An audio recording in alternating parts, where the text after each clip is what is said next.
ഞങ്ങൾ ഇവിടെയൊക്കെ ക്ലീൻ ആക്കാൻ വന്നതാ. വൃത്തിയാക്കാൻ നിങ്ങളാ? നിങ്ങൾ വീട്ടിൽ പോണ പരീക്ഷക്കല്ലേ, പഠിക്കാനൊന്നുമില്ല നിങ്ങക്ക്? പരീക്ഷയൊക്കെ കഴിഞ്ഞാട്ടാ, നിങ്ങളും കൂടി വാ, നമുക്ക് ഒരുമിച്ച് ക്ലീൻ ആക്കാം. പോയടാ വൃത്തിയാക്കലേ, ഞങ്ങൾക്ക് വേറെ പണിയൊന്നുമില്ലേ?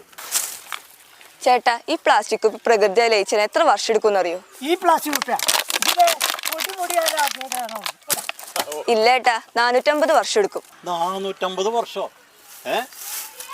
ഇങ്ങനത്തെ ഒരു ചെറിയ കുപ്പി നശിക്കാനായിട്ട് 450 വർഷം? ഈ കാണുന്ന ചില്ലുപ്പി ഒരു കാലത്ത് നശിച്ചു പോവില്ല, അതങ്ങനെ തന്നെ കിടക്കും. ചില്ലുകുപ്പി തല്ലി പൊട്ടിച്ചാ കാലം കേട്ടാ അവിടെ കിടന്ന് നശിച്ചു നോക്കോളും. അല്ല ചേട്ടാ, ചില്ലുപ്പി ഒരിക്കലും നശിച്ചു പോയില്ല. ഒന്ന് പോട് ചക്ക. ഈ ചില്ലുപ്പിയുടെ മേലല്ല, ഈ മണ്ണ് വാരിയിട്ടാലേ അത് അവിടെ കിടന്ന് നശിച്ചോളും. ഇതൊക്കെ ഞങ്ങൾ എത്ര കണ്ടേക്കണം ചേട്ടാ, എത്ര വർഷം കഴിഞ്ഞാലും ഇത് മണ്ണിന്റെ അടിയിൽ തന്നെ കിടക്കും. അപ്പൊ നമ്മൾ ഇതൊക്കെ എന്താ ചെയ്യ മക്കളെ?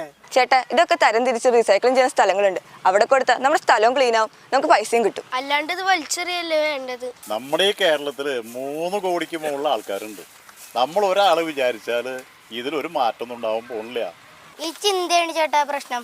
നമ്മളെ പോലെ ഓരോരുത്തർ ചിന്തിച്ചാൽ നമുക്ക് നാട് നന്നാക്കാനും പറ്റും, ചീത്തയാക്കാനും പറ്റും. എന്നാ പിന്നെ നമുക്ക് ഈ പിള്ളേരുടെ കൂടെ കൂടി ഈ പിള്ളേര് പറഞ്ഞ പോലെ ഈ നാട് നന്നാക്കാൻ നോക്കാം. അപ്പൊ നമുക്ക് ഈ കുപ്പിയും ഗ്ലാസും ഈ വേസ്റ്റ് ഒക്കെ തരം തിരിച്ചെടുത്തിട്ട് ഈ ആക്രിക്കടക്കാരൻ അലിയൊക്കെയില്ലേ, അങ്ങേരെ കടയെ കൊണ്ട് കൊടുക്കുകയും ചെയ്യാം, നമുക്ക് പൈസയും കിട്ടും, ഈ നാട് ശുചിത്വം ആവുകയും ചെയ്യും. എന്ത്? അപ്പൊ നമുക്ക് ഈ കേരള ശുചിത്വ മിഷനില് അങ്ങനെ പങ്കാളികളാവാം. അത് ശരി. ഓക്കെ.